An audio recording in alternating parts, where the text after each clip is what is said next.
Vous êtes le maître de votre destin, le capitaine de votre âme. Quand Henley a écrit ces vers poétiques, « Je suis le maître de mon destin, je suis le capitaine de mon âme », il aurait dû préciser que nous sommes maîtres et capitaines parce que nous avons le pouvoir de diriger nos pensées.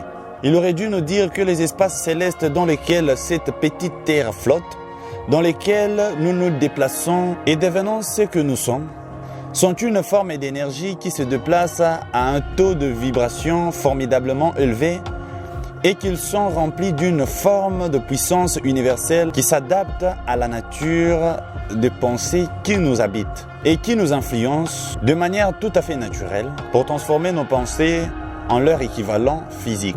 Si les poètes nous avaient parlé de cette grande vérité, nous saurions pourquoi nous sommes les maîtres de notre destin, les capitaines de nos âmes. Il aurait dû nous dire en insistant que cette puissance ne fait pas la différence entre pensée destructive et pensée constructive et qu'elle nous exhorte à transformer en réalité physique les pensées de pauvreté tout aussi rapidement qu'elle nous incitera à agir sur nos pensées de richesse. Il aurait dû nous dire aussi que notre cerveau est en quelque sorte magnétisé par les pensées qui nous habitent et que, par des moyens qu'aucun homme ne connaît, il nous attire, comme le ferait un aimant, vers les forces, les gens et les circonstances qui s'accordent à la nature de ces pensées dominantes. Il aurait dû nous préciser qu'avant de pouvoir accumuler des richesses, nous devons magnétiser notre esprit par le désir intense de richesse et d'argent. Nous devons devenir sensibles à l'argent et aux richesses, jusqu'à ce que ce désir nous amène à former des plans définis pour les acquérir. Petit à petit, cette vérité s'est révélée jusqu'à ce qu'il apparaisse maintenant évident que les principes décrits dans ce livre contiennent le secret qui vous permet d'influencer votre destin économique. Nous sommes maintenant prêts à examiner le premier de ces principes. Gardez l'esprit ouvert et rappelez-vous au fil de votre lecture qu'ils ne sont pas l'invention d'un seul homme.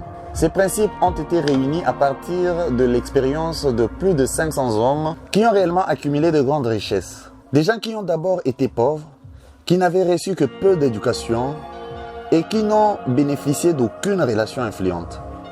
Ces principes ont bien servi ces personnes. Vous pouvez les mettre à profit vous-même. Et vous trouverez que c'est beaucoup plus facile que difficile.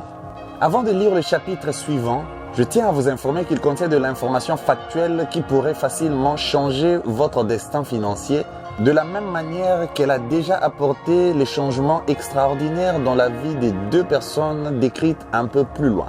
Je veux aussi que vous sachiez que la relation entre ces deux hommes et moi-même est telle que je n'aurais pu prendre aucune liberté avec le fait, même si j'avais voulu le faire.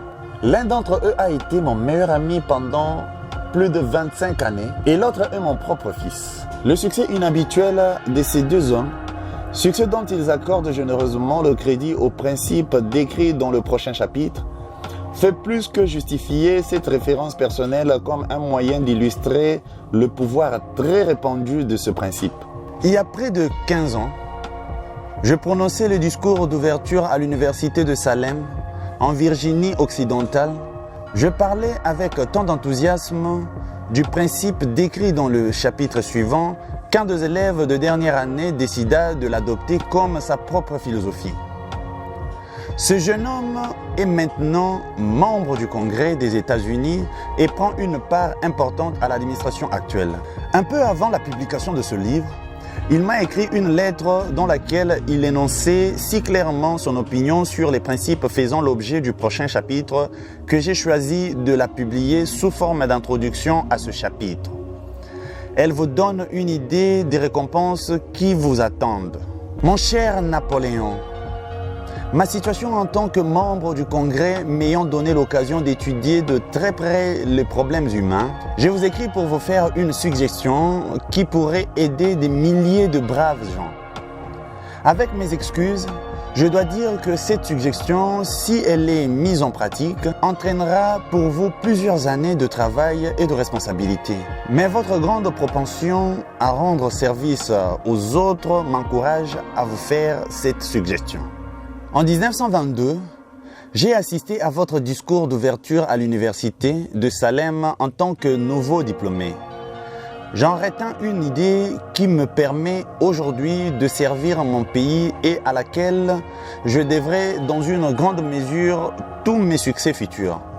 La suggestion à laquelle je pense est que vous résumiez dans un livre l'essentiel de l'allocution que vous avez prononcée à l'université de Salem et que vous offriez ainsi aux gens de l'Amérique de profiter de vos nombreuses années d'expérience et de votre association avec les hommes qui, par leur grandeur, ont fait de l'Amérique la nation la plus riche de la planète. Je me rappelle parfaitement la merveilleuse description que vous avez donnée à la méthode qu'utilisa Henry Ford pour atteindre le sommet alors qu'au départ, il était sans instruction, sans argent et sans relation. Avant même la fin de votre discours, j'étais décidé à réussir malgré les difficultés que je pourrais rencontrer. Des milliers de jeunes gens termineront leurs études cette année et dans les années à venir. Ils auront besoin d'un enseignement pratique tel que celui que vous m'avez donné. Ils voudront savoir comment affronter la vie. Vous pouvez leur apprendre parce que vous avez déjà aidé beaucoup de gens à résoudre leurs problèmes. Si, de quelque manière que ce soit, vous décidiez de rendre ce service si grand à de nombreuses personnes, je me permettrai de suggérer que vous intégriez dans ce livre vos tableaux d'analyse personnels, afin que chaque personne qui se procure votre livre puisse profiter d'un auto-inventaire complet, lui indiquant de la même manière que vous me l'avez indiqué il y a bien des années, quels sont exactement les obstacles qui se dressent sur le chemin du succès. Un tel service, c'est lui d'offrir à vos lecteurs un tableau complet et impartial de leurs travers et de leurs vertus signifierait pour eux la différence entre le succès et l'échec. Un tel service n'aurait pas de prix.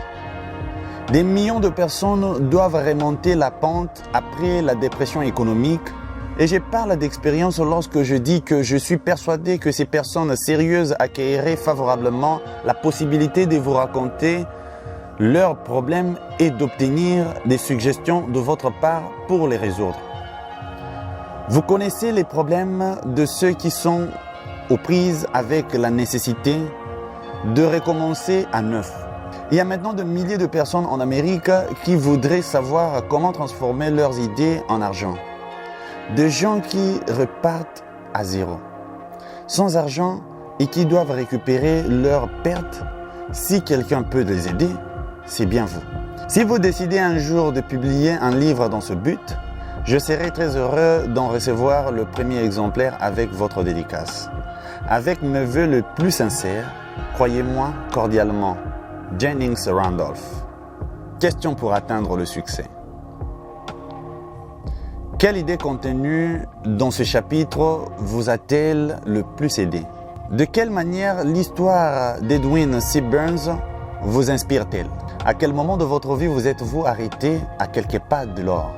Pouvez-vous penser à ces exemples de défaites temporaires qui se sont transformées en victoires dans votre vie? Napoléon Hill écrit: ce livre a été écrit pour ceux qui veulent connaître les règles suivies par les personnes qui ont réussi et qui sont prêts à tout miser sur ces règles. Êtes-vous prêt à tout miser pour avancer vers votre désir ardent? Jusqu'à maintenant, vous considérez-vous comme une personne étant sensible au succès ou sensible à l'échec? Que signifie pour vous les vers « Je suis le maître de mon destin, je suis le capitaine de mon âme ». Sur une feuille, écrivez votre choix, étape vers le succès. Sinon, sur les commentaires, laissez également votre réponse